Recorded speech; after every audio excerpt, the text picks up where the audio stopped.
our life happens within our soul. It's not that we have a soul. The person doesn't have a soul. The soul has a person. It's a bit different. It's like when the car says, like I have a mirror. Like when the mirror says I have a car, or the car has a mirror built in. So the soul is the bigger consciousness, and the personality is happening within the soul. The soul is not only the driving evolutionary force, but it's actually the energy field that our entire life happens in. And the, the vibrational state of our soul determines how big is that mandala.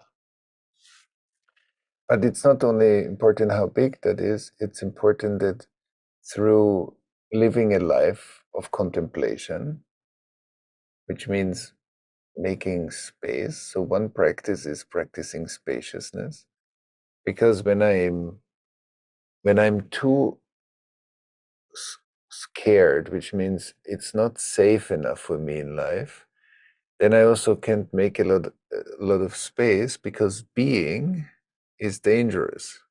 We said one's presence is integrated life, but if being here was traumatic or strongly traumatic, not being here, being fragmented, is better.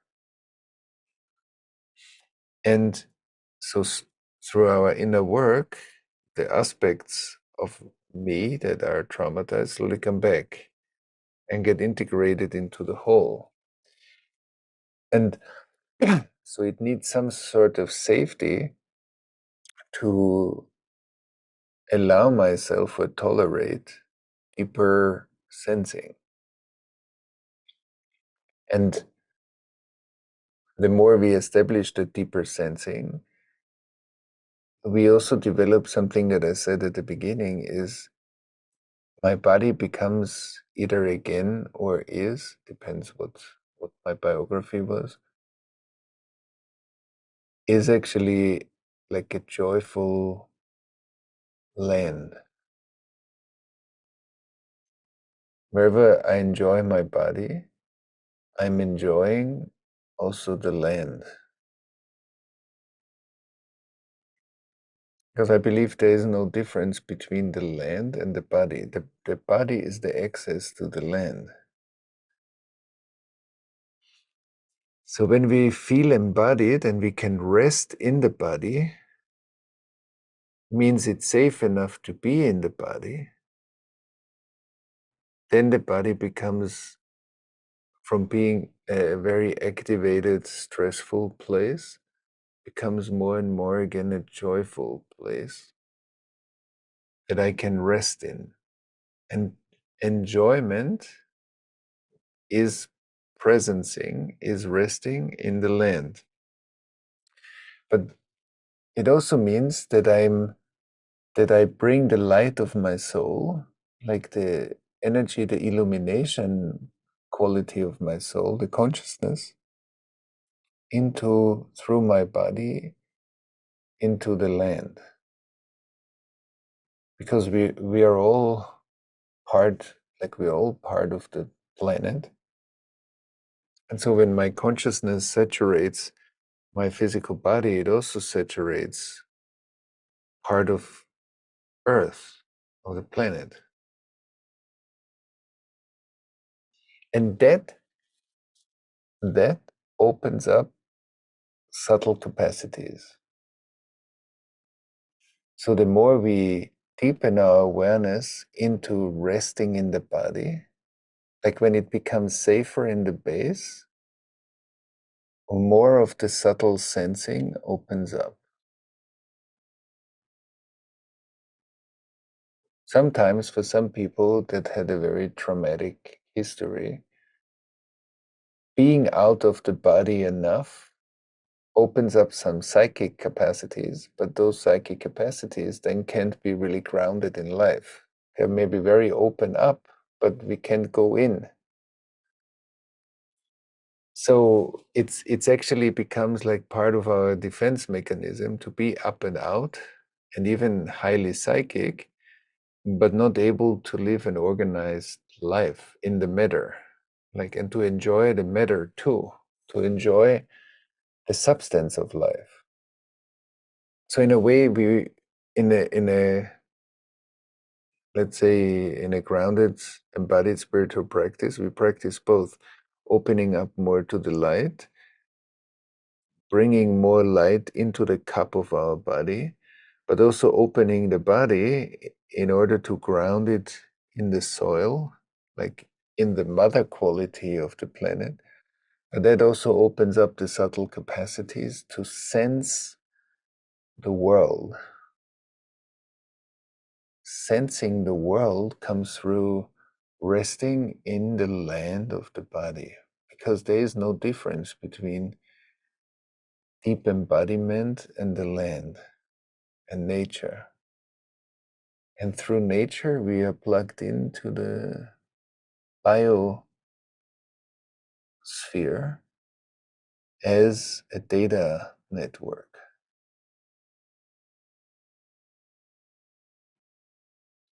So that's why some saints said, like, I can feel the planet as my body. And that's not like a metaphorical thing, that's literal. That by like illumination or enlightenment, like bringing more light, which is embodied conscious awareness, into deeper energy centers, and especially the first and at the ground, the root chakra is holds the first 7 years of our biography very strongly, the embodiment biography. And if there are contractions in the base, so the light can't go fully in, so the light doesn't transform matter. But the more we open the root, the more light flows into the matter. And the light flows through our ancestry, through our own life, through our ancestors, through our culture, through nature, to the planet, to the universe.